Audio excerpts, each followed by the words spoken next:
Welcome to Issues of Contemporary Politics with Dr. Brovkin.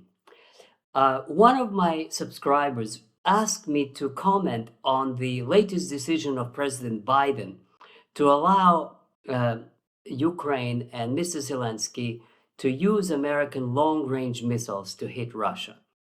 And this is the topic of today's discussion, and the title that I thought of giving it is, Are we on the brink of a big war? So, as you know, there's lots of discussion in all kinds of media, official and social media, about this decision and its implications. And what I'd like to do is briefly mention some of those discussions, but also focus on how the Russian media and the Ukrainian media, which is not covered very much or at all in the Western media. So first of all, what exactly was decided? This is not clear because the only source that we have is the New York Times article quoting some sources. In other words, this is where the Russian official position is: there is no decision as long as there's no official statement that there is a decision. And the only anything close to official was the reference by the German government that they were informed of the decision to allow long-range strikes. Now, that is, of course, not much to go by. However, already today, the 19th, there was a message in some of the sources that the Ukrainians have already hit Bryansk region across the border with ATACMS missiles. So that apparently means that this is for real. Now, the official reasons, as you all know, cited in most mainstream American media, is that there are supposedly 10,000 North Korean soldiers, and therefore one has to give the opportunity to the Ukrainians to defend themselves from the Russian aggression, etc., etc. Now, of course, there's absolutely no evidence, as has been pointed out by many of my colleagues, that these soldiers, Korean soldiers, have anything to do with the front line. There is none. They are in training. They are in the Far East primarily. But my point is that even if they were actively taking part of military operations on the front with Ukraine, that legally, I don't see how that could possibly have anything to do with the use of the missiles, because Americans are participating too. And this has been proven that there are all kinds of foreigners fighting on the Ukrainian side. The Ukraine officially recruits foreigners all over the world, and they have been documented in documents and documents about the presence of Polish nationals and American and German and Georgian and African and all kinds of other. So the presence of Koreans doesn't change much, and it's not a valid reason. Now, another, of course, reason that the mainstream American media says it will give Zelensky or the Ukrainians a chance to negotiate from the position of strength. Therefore, it supposedly strengthens them in the future negotiations.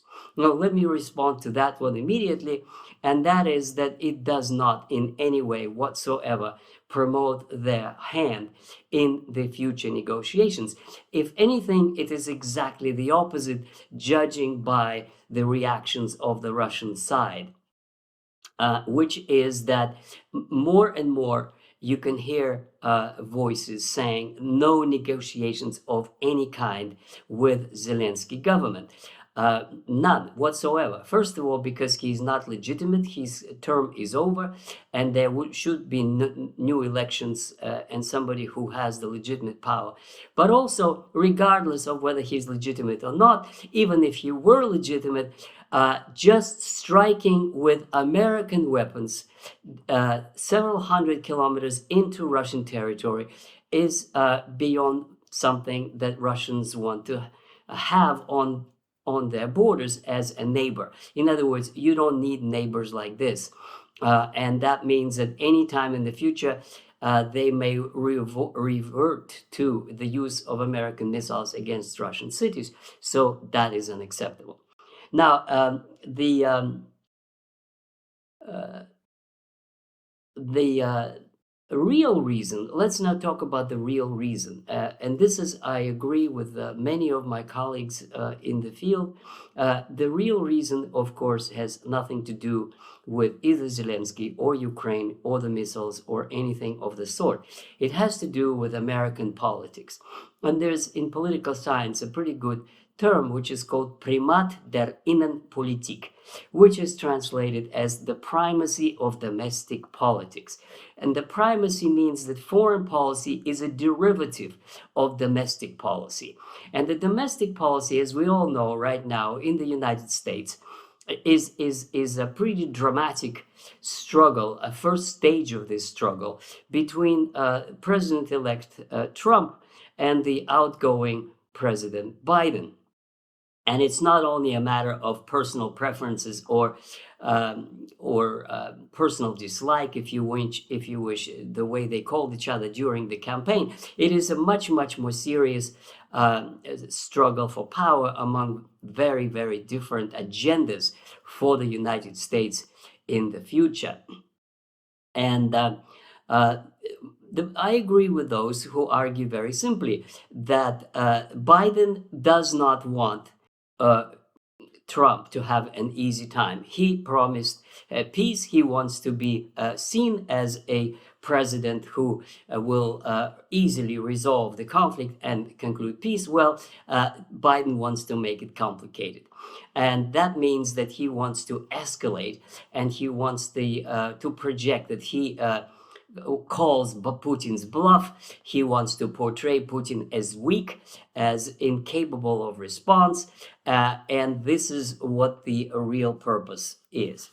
However, most people, in fact, I have not seen anyone refer to this, but I'd like to focus your attention on one thing, which is that the targeting procedure for these missiles is completely, entirely in the hands of American military personnel. That's something that Putin discussed too. In other words, the Ukrainians they don't have the capacity, they don't have the satellites, they don't have the programming and the codes and everything that's necessary to put the targeting into the missiles, which means American military personnel is using American weapons, American satellites, American software, American mapping and targeting, and only supposedly the Ukrainians own those missiles, which they haven't paid for and which comes from the American taxpayer. In other words, Americans are using their own missiles to strike Russia into hundreds of kilometers of its territory. Now, this is called striking other people's territory with a missile is called an act of war, casus belli. And let me read you now the definition of the War Powers Act of 1973. A federal law intended to check the U.S. president's power to commit the U.S. to an armed conflict without the consent of the U.S. Congress. Now, this is exactly what Biden is doing.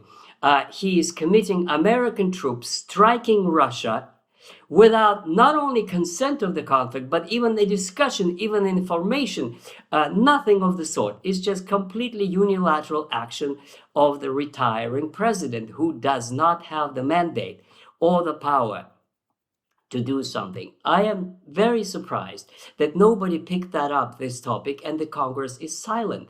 Nobody wants to say anything. And of course, if the Russians strike back the United States, they would be immediately accused of being aggressors. But somehow it's a one-way street. The US can strike the Russians, and the Russians somehow, everybody thinks, are not going to strike back. What if they do?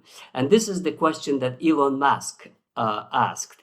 And that's a legitimate question. What if they do? What if they respond in kind and use the same kind of missiles to strike American territory? And that's the big question. Two things. The official argument is that Zelensky is trying to reach a point of negotiations with Putin, with the Russian side, and to strengthen his position. But also, quite recently, in a couple of days, there's another issue that came up, and that is an article that appeared in Kiev arguing that Ukraine is capable to develop a nuclear bomb, and a simple one, just like the fat boy in Hiroshima. And that is something they could do in a few months. And the argument was that if you, the Americans, don't give us the missiles, we will have to resort to this. Now, and it's actually a couple of days after this threat or blackmail that Biden agreed to give the permission to use ATACMS missiles against Russia. Now, of course, the point is that this is becoming quite dangerous. If a desperate Zelensky goes this route and starts throwing American missiles in Russia, and if they hit a nuclear power facility and there's 1 million dead, you could actually wind up in Russia being very, very upset and going to launch their own missiles.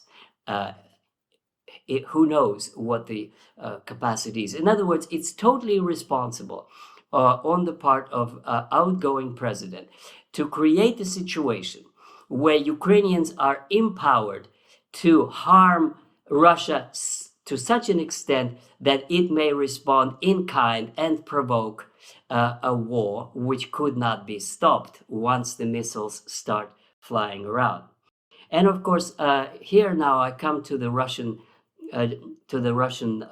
reaction. Now, the chairman of the Duma, Volodin, said this is very clearly. He said this may lead to World War III. And that indeed is because Russia will not leave it unanswered. There will be an answer. And my only hope is that the wisdom and the restraint of Mr. Putin will keep Russian response appropriate enough, but not provocative enough to provoke American side to start a big war. Now, when I also listen to the generals and to the other sources of public opinion, what becomes clear is that the generals basically say we cannot afford to have these risks. We should go all the way. In other words, if a few months ago they were saying that Russia should stop at Odessa or Russia should stop at Kharkov, and that was the ultimate objective, and there was no desire to take over Ukraine. Now you have more and more voices who are saying we cannot leave this rump state in the capacity to ask some other American president for some other missiles or produce their own nuclear bomb and throw at us. There's a growing demand and pressure, especially in the nationalist circles, to continue the push against a Ukrainian regime, as they call it, until all the way to Kiev and maybe all the way to Lvov. To the Polish and Hungarian border. Now, Putin's own reaction, as usual, is very restrained, almost none. He basically said that we will act in view of the damage that would be produced. But this is typical for Putin. As a matter of fact, his way of responding to things is quite remarkable. He never responds immediately. There's always a time lag, as if he's just taking the time to sink in and to verify, to check what exactly was done. And then goes the response. And the response usually is not advertised. Another is the European reactions. What's quite interesting is that despite this, the German government, Scholz, announced that the decision on Taurus missiles is going to be unchanged. In other words, there is no delivery of Taurus missiles. Also, it's interesting that in September, Macron and Steinmeier, the British Prime Minister, were saying that they go ahead with the permission to use the Storm Shadow missile against the Russians. Now they're silent. They basically don't want to rush ahead because maybe they are not so sure that there is not going to be a Russian response in return. And they also are in a quite weak position militarily vis-a-vis Russia, and they know it. And moreover, their publics are less than excited about the prospect of war. against Russia. And this is where I finish on this positive note. Despite the fact that the major leaders of major European countries, such as Macron and Scholz, and the new candidate for chancellorship, Mr. Merz, are all very hawkish, and the Secretary General of NATO, they all want to continue arm Ukraine, whatever it takes, however long it takes. They all want Ukraine to win. However, their populations do not. And this is becoming very, very clear in the demonstrations for peace in Berlin, in the opposition parties' claim that they want peace. This is the Alternative for Germany party and the Marine Le Pen party. And there are many other forces that are rising in Europe against this belligerent course against Russia, which is the sort of the mark of Biden's policy and his associates or followers in Europe. So let me finish on that and hope that Putin's patience will pay off and we are not going to find ourselves in war before January 21. I want to